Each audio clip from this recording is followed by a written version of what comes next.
Ezekiel saw the wheel. This is the wheel he said he saw. These are unidentified flying objects that people say they are seeing now. Are they proof that we are being visited by civilizations from other stars? Or just what are they?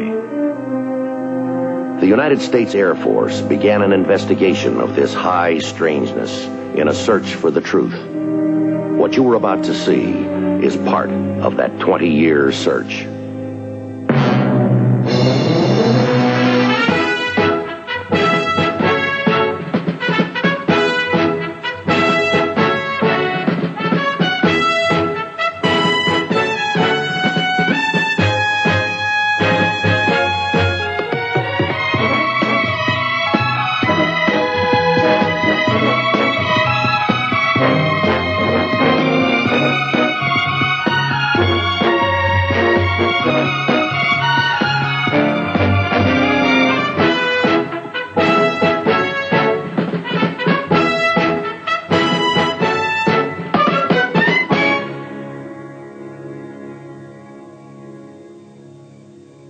Eastern Kentucky, 0416 hours, 14 July.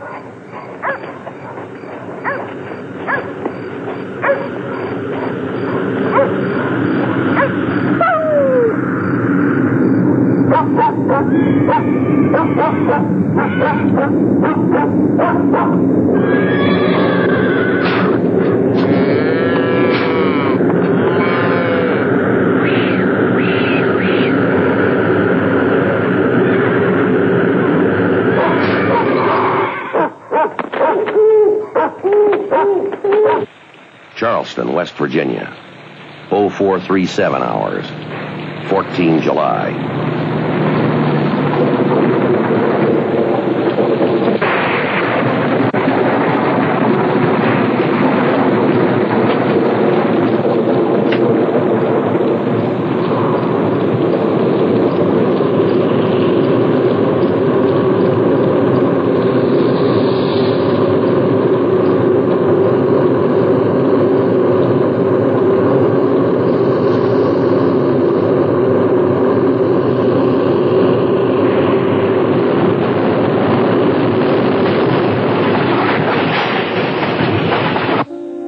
Central Virginia, 0502 hours, 14 July.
Air Force Base, Dayton, Ohio.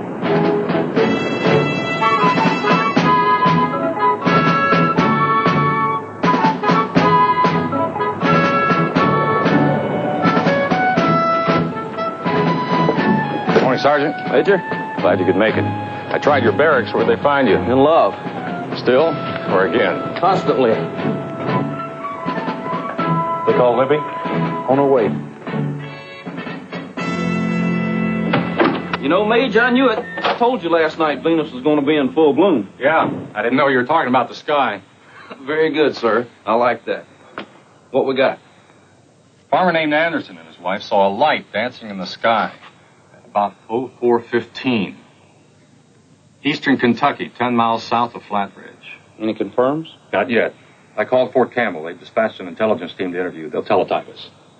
Next, about 04:40, truck driver on Route 119 just south of Charleston, West Virginia, says something came out of the sky, grabbed his truck, and shook it like a baby's rattle. Something shook his truck? Call came from Charleston General Hospital. They had to put him under sedation. Good morning. Hi, Libby. Good morning. Or is it? Talk about timing.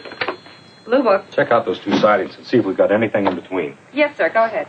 See if we got ourselves any nice, shy folks who saw something and didn't think it was worth reporting. Let's just hope there's none of those folks from the Laughing Academy. Thank you, sir. A police captain in Esterbrook, Virginia. A lady called in, said a flying saucer landed in her front yard about 5 o'clock this morning. Kentucky, West Virginia, Virginia. They've had a busy morning. Silver Hill radar site, Washington, D.C., 0602 hours, 14 July. Hey, Gus, a Caribbean island, 10 letters. Hey, You got something? thought you said we'd have no traffic for another 20 minutes. I did. I'll say it again. Air Atlantic 52 from Kansas City, ETAR control zone 0622. ETA's now 18 minutes. Must have caught a monster of a tailwind. If he did, he lost it somewhere. Moving slower now. I make him just under 200 miles an hour. It's too slow for a 727. That can't be our commercial. Probably some cowboy coming back from a party. Didn't file a flight plan. That's no weekend flyer. I painted big and solid, Jerry. Air boss, I'm painting a target bearing 275 degrees. No reported traffic in that area. Roger. Give me distance and course. I'm on a 100-mile scale. I read 90 miles. Steering 089 degrees. Right, work up his ground speed. Radar. Need altitude on the bogey at 90 miles. Coming in on a 278-degree radial. Gus, you sure your bogey is not Atlantic 5-2? We'll make sure. Washington Center to Atlantic 52. You read me 52. This is Washington Center. Over. Roger, Washington. This is Air Atlantic 52. Go. We're painting a target approximately 80 miles from us, closing slowly. Do you see anything up there? Over.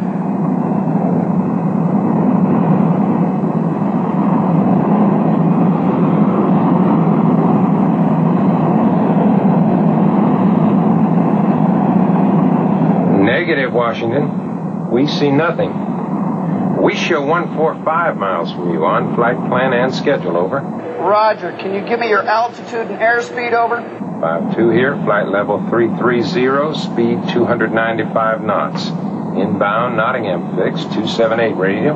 Atlantic 5-2. Squawk 2438, over. Roger.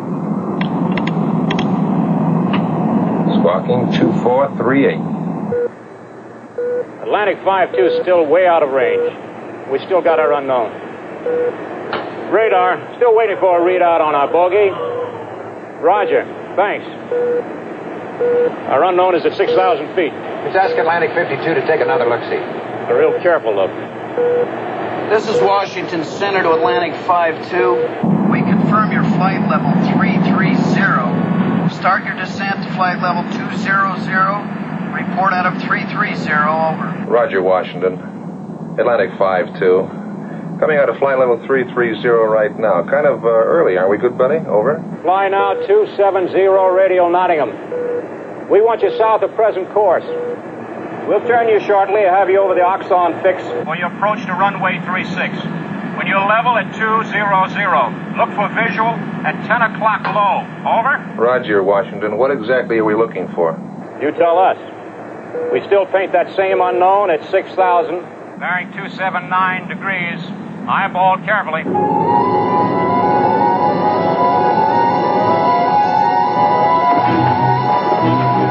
No smoking seatbelt sign. Roger, Washington. At flight level 200 right now and experiencing some turbulence. Wish you'd tell us about that, good buddy. Over. 5-2, we have no report of any turbulence. Over.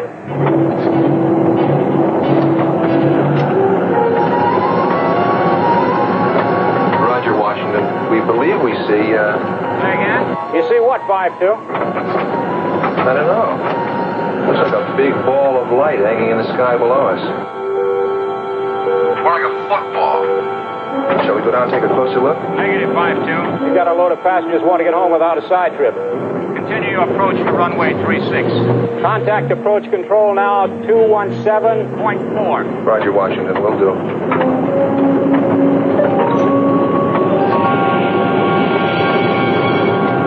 Morning, Charlie. Morning. How'd you like to start your day with a real keen problem? Yours or mine? Mine now, yours maybe. We have an unidentified slow mover at 6,000. Confirmed by a visual sighting from a commercial airliner. What'd you see? A blob of light. But it's moving into our control zone. Just one? Boss, you better come over and take a look at this. So what's the matter? This thing just took off straight up at about 1,000 miles per hour. Is it still climbing? No, sir. The radar height finder indicates the target's hanging at 20,000. Hanging. Yes, sir. Now, I paint ground speed at just under 100 knots an hour. There's no plane, nothing that can operate at 20,000 feet at under 100 an hour. That's close to hovering. You're so right. Now stay on it. Build and maintain a 20-mile buffer zone around that UFO. No more observations from commercial aircraft or anybody else except military interceptors. Defense Operations Center, Fort Lee. Go ahead, Washington. We paint a UFO entering our control region. No flight plan, no radio response. Roger. Course and altitude. The flight level 200-278 radio. Maneuvering erratically. Estimate it could be over any DC target in 20 seconds. Roger. Tell Andrews to intercept and identify.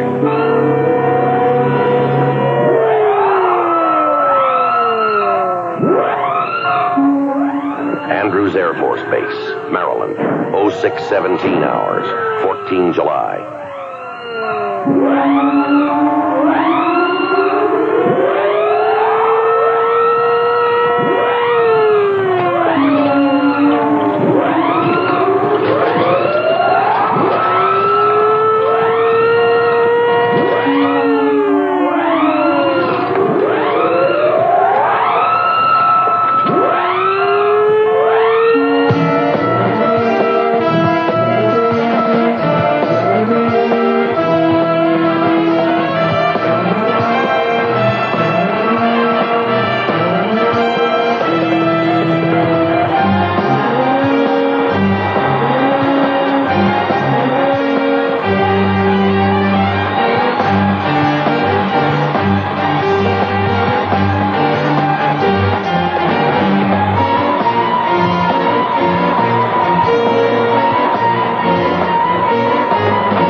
Washington, D.C., 0620 hours, 14 July.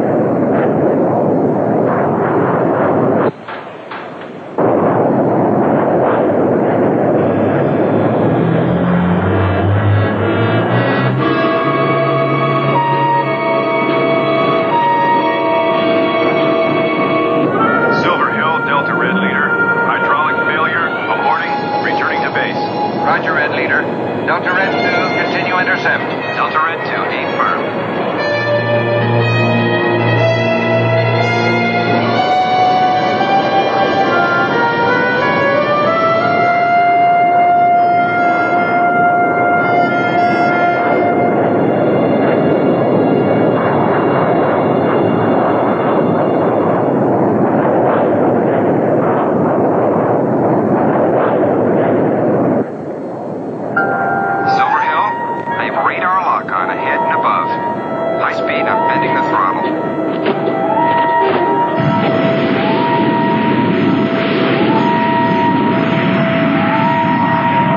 Delta Red 2, we confirm. We show you 10 miles from target. Roger. 10 miles, holding lock on.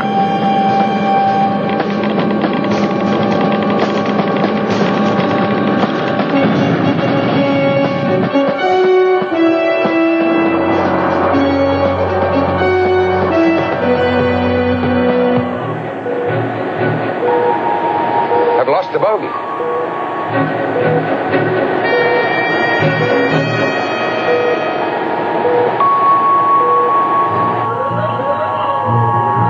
Delta Red 2, we show loss of target. Confirm? Negative. I still have a lock on.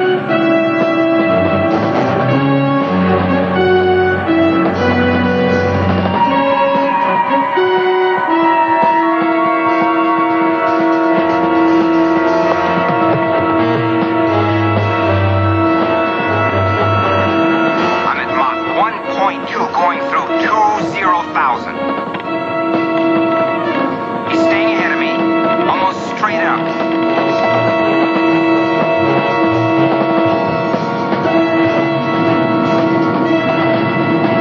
What the hell's he flying?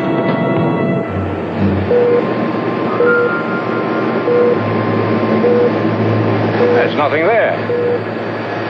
Delta Red 2, we do not copy your target. I say again, you have no target. I'm on him big and heavy, I tell you. I see him. Roger, Delta Red 2. What do you see? I see him. We repeat. Delta Red 2. What do you see? Over.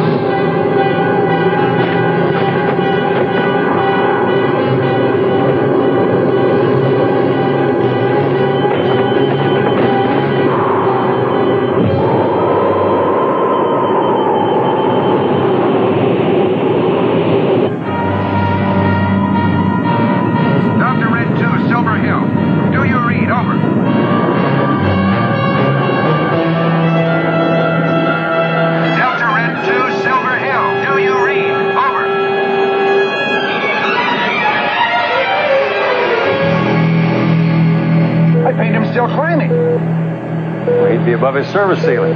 He can't be climbing straight up. No, Charlie.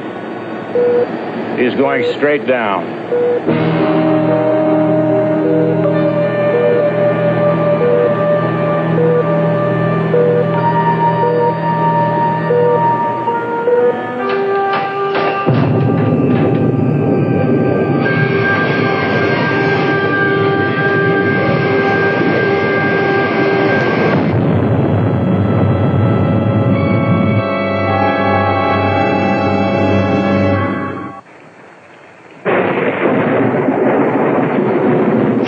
West Virginia, 0750 hours, 14 July.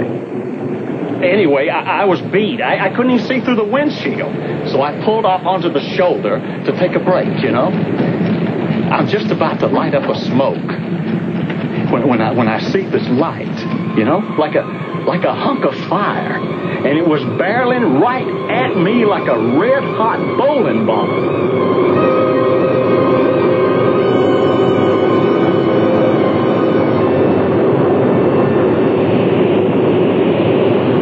The next thing I know, I wake up here. Major Gatlin, your secretary's calling, long distance. Excuse me, I'll be right back. This is kind of crazy, huh, Sarge? I mean, the doctors will tell you. Now, I was not drinking. I mean, no pills, no nothing. Mr. Burke, is there a possibility that your truck was hit by lightning? Lightning? Come on, I've seen lightning hit trees, houses maybe 100 times. I mean, it's zap and done. No, sir, this thing came right at me like it had a mind of its own. Harry, we'll see you, yeah? It came right at me, Sarge. Yes, sir. Thank you. It knew what it was doing. Silver Hill radar picked up a UFO this morning. Oh, I'm getting that feeling. Hmm? It's starting to grow big. Livio called the Carlisle woman in Virginia who said she saw the saucer land and postponed our interview. We've been ordered to Washington. Right now? Andrews sent up 2 interceptors. One of them reported he'd seen an unknown up close. Next, he went down at Mach 1.5. 1,100 miles an hour. He must have made a real tall hole. Andrews Air Force Base, 0915 hours, 14 July.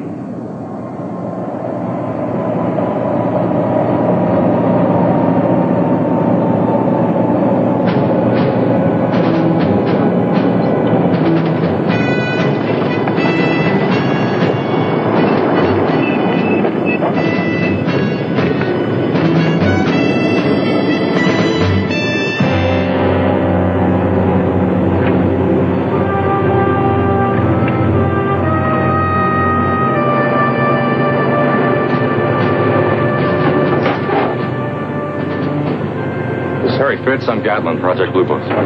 Coleman, Delta Red leader. I'm Graham, sir. Delta Red 2. Who was he? Gary McNair, first lieutenant. Remains have been sent to pathology. Where'd you find his body? Strapped in the cockpit. Got any early ideas on what happened to him, Captain? Not yet. They don't have very much to work with. If I could have stayed with him, maybe we'd know. Why did you abort? Well, I had to, sir. Hydraulic failure, lost pressure. McNair married? Yes, sir.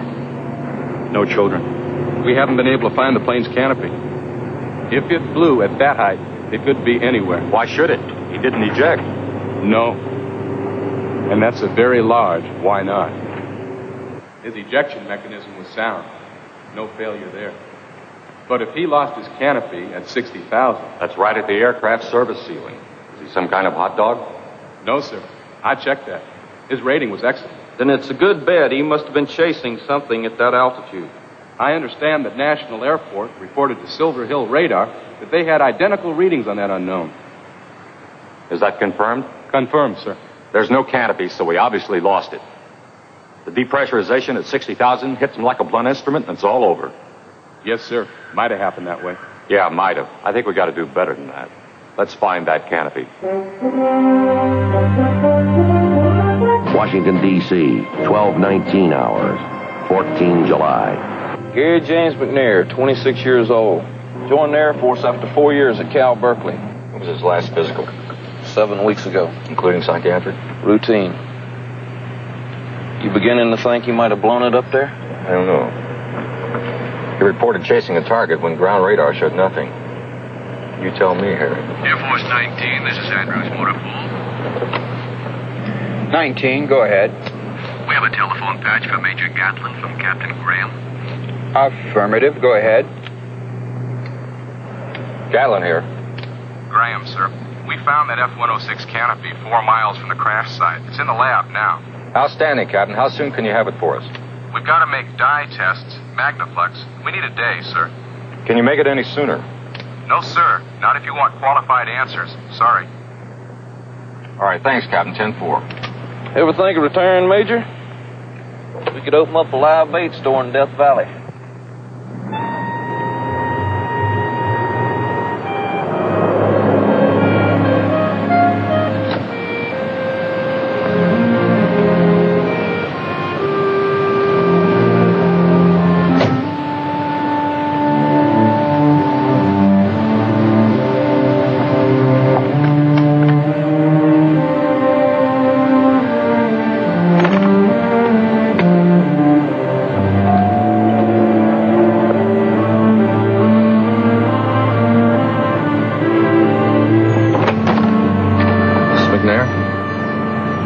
Fritz. I'm Jake Gatlin.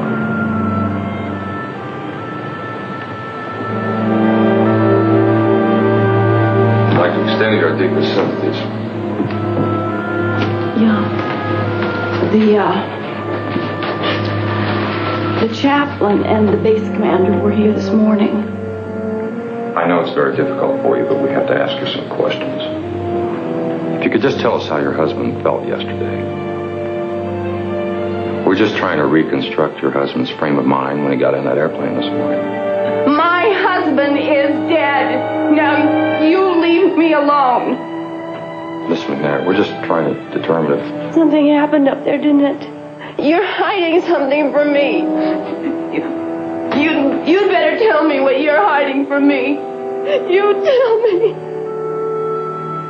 You tell me what killed my husband.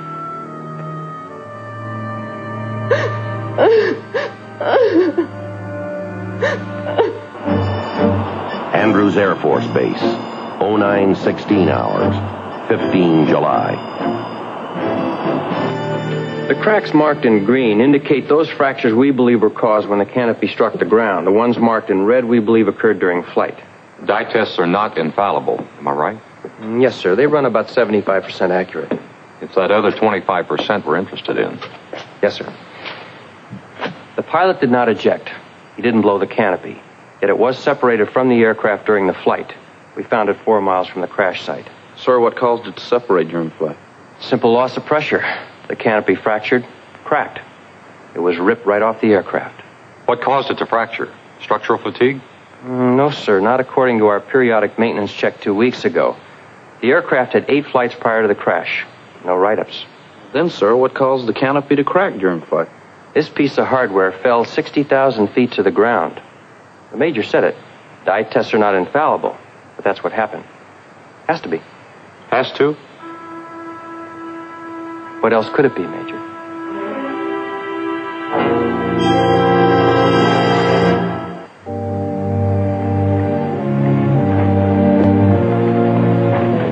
North Central Virginia, 10:05 hours, 15 July. And then it settled down. Right here. It was the same flying saucer I read about in the newspapers, the one over our nation's capital. You know, your pilot must have been unfriendly. He had to be. Else they never would have shot him down. No one is saying the pilot was shot down, Mrs. Carlisle. Everybody knows that. And that's exactly what I told those reporters. It landed here, ma'am? Yes, sir. Right here in Estabrook, Virginia. No, ma'am. I mean, did it land in this particular spot? Not really. It never really seemed to touch the ground. Mrs. Carlisle, would you please tell us exactly what you saw? Yes, I'm happy to. I was asleep and then I was awake. And there was no sound. No sound at all. And I was drawn to the window. Now, don't ask me why. And then I saw...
exactly as they came. It was gone. Why did you say, "No, I am not afraid, thank you"? Oh, because he spoke to me. I didn't hear the words, but I understood as if he did.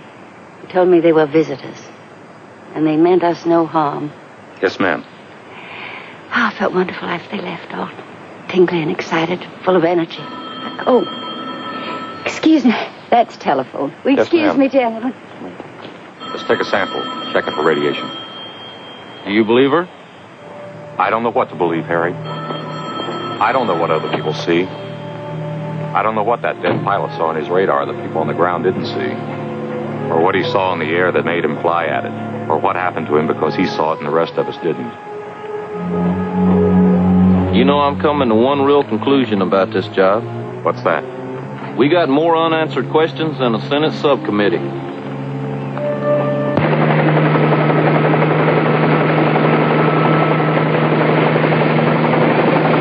Harry, check on those construction workers and have a talk with them. Check on Andrews Metro. Pull together a weather profile from Kentucky through the crash site, including any activity over Charleston, West Virginia. You got it, but where's that going to take us? Maybe someplace we haven't been. Oh, Major, Mrs. McNair. Please come in.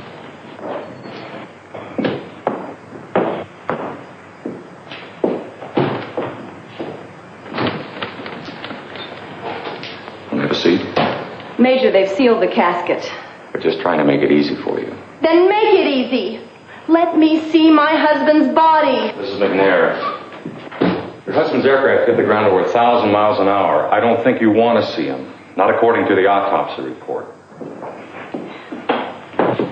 A newspaper man came to see me after you left. He's been following these UFO things for years.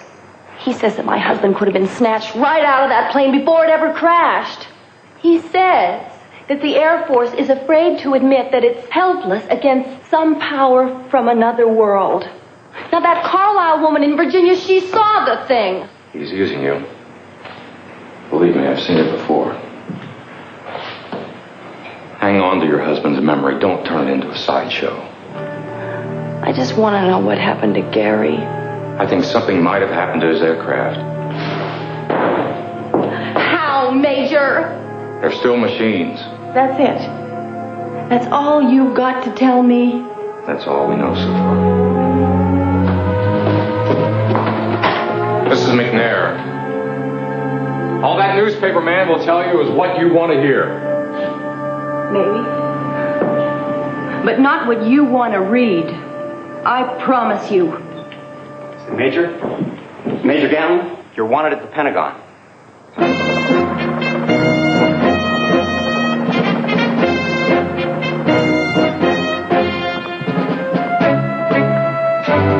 One moment, Major Gatlin. Sir, your ID will be returned to you when you leave. Your badge, Major? Brigadier General Colburn will escort you from here, sir. Good day, sir. Follow me, Major.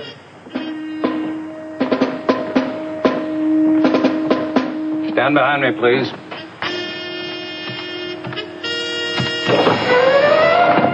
Sir, Major Gatlin, Project Blue Book.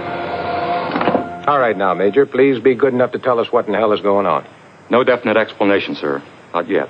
Your opinion, Major. Was there something up there? I don't know, sir. I know there was one object sighted. There were no prior sightings here in the Washington area. One UFO could mean a reconnaissance mission. The next question would be, reconnaissance of what? When this was first reported, we upgraded some of our air defense units to a high state of readiness. I ask you now, Major Gatlin, in your view, does this UFO sighting pose a threat to our national security? Until we investigate further, I cannot say that it does not. Are there any other opinions before I advise? Gentlemen, when we first initiated this Blue Book program, we did so to avoid technological surprise and to properly evaluate our threat analysis. Major? Yes, sir. Until you and your people have had further opportunity to investigate these UFO sightings here over Washington, I'm going to put us on a standby to upgrade our defense posture. Agreed? Yes, sir. This is John W. In view of the current unknown sightings, and in the event that they persist, I would like to advise that effective now, we will remain on standby condition to bring all air defense interceptor units east of the Mississippi to a higher state of readiness. We will stand ready to upgrade to DEFCON 3. That is correct. Gentlemen, stand by to move to a 15-minute alert.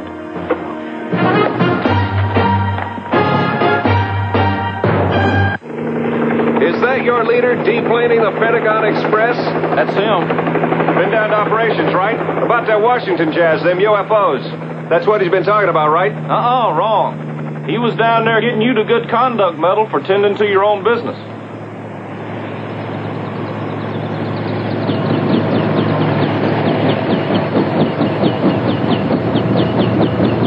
That thing's going to operation. Got everything east of the Mississippi on the verge of a 15-minute alert. Tell me about those construction workers. Well, the first thing they saw were the two F-106s, Delta Red Leader and McNair flying formation. One aircraft, Delta Red Leader, peeled off, leaving McNair. He began a series of acrobatics.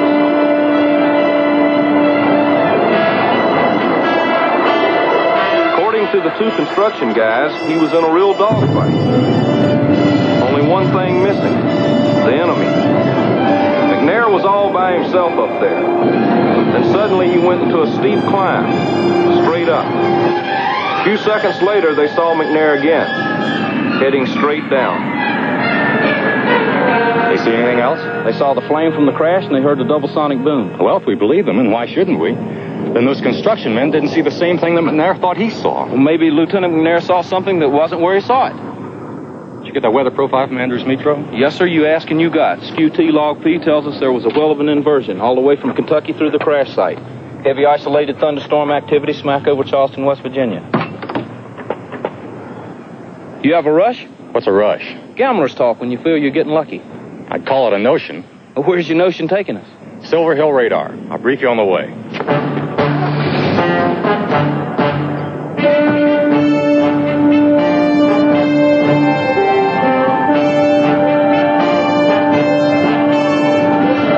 Your computers figure out the exact elevation angles from the UFO on your radar scopes to the ground receiver here.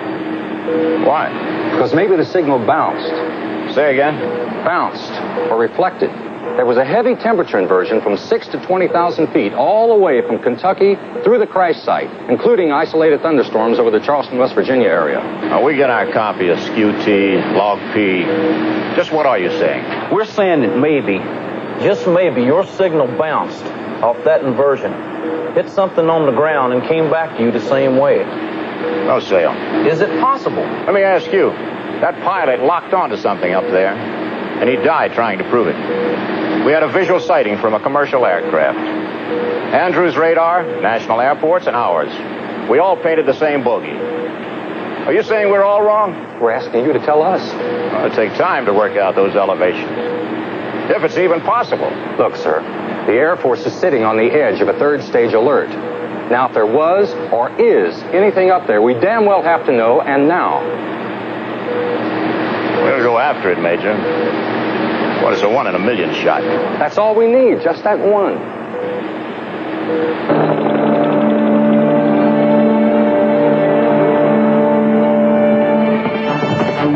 Stand behind me, gentlemen.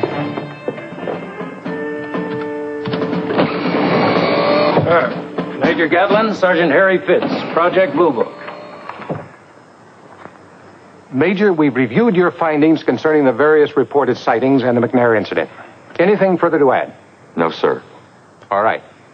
Scrub the standby condition, return all units to normal posture, defense condition 5. Yes, sir. All right, gentlemen. Take it to the people.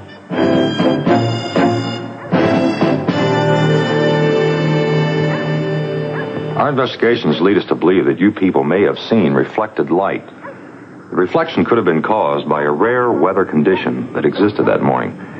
Experts call it a temperature inversion. The actual source of that light could have been many miles from your farm here. How's that? Have you ever shined your flashlight into a mirror and seen it reflect on an opposite wall?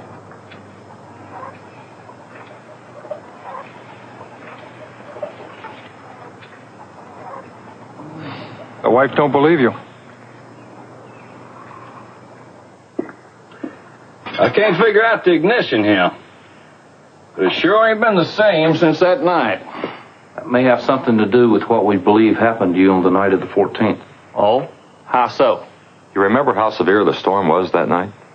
There was a great deal of electrical activity all around the Charleston area. We think you may have witnessed a very rare weather phenomenon. Not many people have seen it, but it does exist, and it could be what you saw.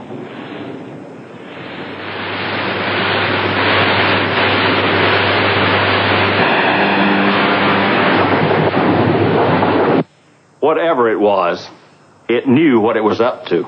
We examined your truck while you were in the hospital. We found burn marks on the hood. Yeah, I noticed them. You could have been struck by ball lightning. Never heard of it. It's extremely rare, but it's been known to occur in heavy electrical storms. Scientists tell us that ball lightning has been known to cut wire fences, explode in chimneys, chase people, even find its way into houses through keyholes and cracks in the floor. My goodness. Tell me, either one of you ever seen it? No, sir. Never have. Don't.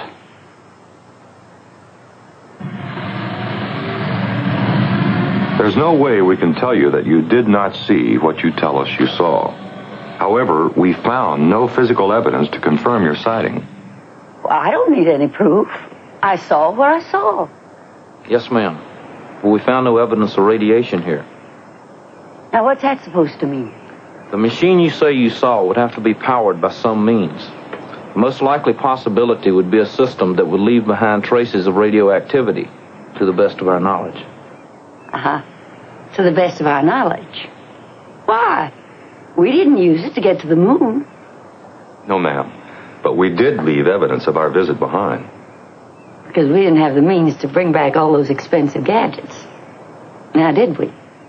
Since we didn't use atomic energy, why should we believe that they do? Isn't it possible they could be ahead of us? The great distances that would have to be traveled to reach our planet would require a propulsion system far more sophisticated than we now know. We can only assume that it could be some form of atomic power. There you go again, Major. Assuming. Without positive physical evidence, we have no choice. Well, neither do I. And I have all the positive physical evidence I need. It landed right there. I saw it. And it left without leaving a trace of anything behind. Now, let's have some more lemonade. I assume my invitation had something to do with this morning's newspaper. We read it. A small story on page 14. Something about pilot's wife refuses to blame the Air Force. I think they mentioned your name. Are you all right now? The funeral was yesterday. No, I can handle it. You know what I cry about now? That we didn't have a baby. At least one. It's going to hurt for a long time. Do you know anything more about what happened to Gary? A little. A couple of airline pilots may have seen what your husband saw, but we can't be sure. We believe we're dealing with a temperature inversion that created a series of reflections that were transmitted from a far distant point. I don't understand. We think Lieutenant McNair saw something, but he wasn't sure what he saw, even though the radar scopes indicated something up there, at least for a period of time. Those radar scopes and the airliner saw something, but we're not certain what they saw. That temperature inversion could have caused a reflected light from a distant ground source.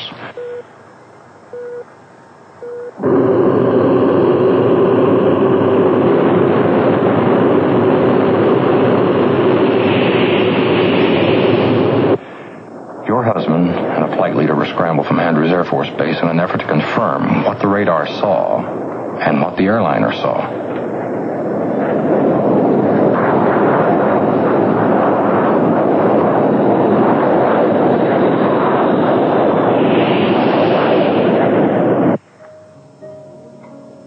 Gary saw it, but he didn't know what he was seeing. Is that what you're saying? If the Major or I had been up there, it's entirely possible that we would have seen the same thing, and we wouldn't have known. There's a great deal about weather phenomena that we don't know, but we're learning. The radar. I still don't understand how it could be wrong. Radar's not infallible. There are known cases where it's been fooled before. However, our computers do tell us that that radar signal would present what would appear to be a moving solid target due to that abnormal weather condition. If the signal was misdirected due to the temperature inversion. If, Major? If. That's as close as we can come. How many UFO sightings have you investigated? We've lost count. The project has looked into over 12,000. And I suppose a fair number of them are unexplained. Yes, ma'am. Roughly 30%. Well, thank you for the dinner. It was very thoughtful.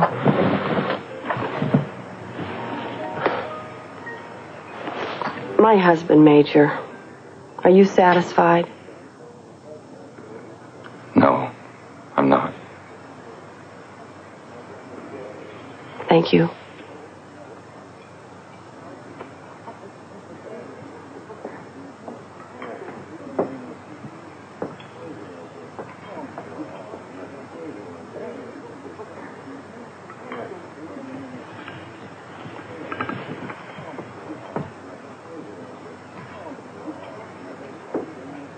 Cold.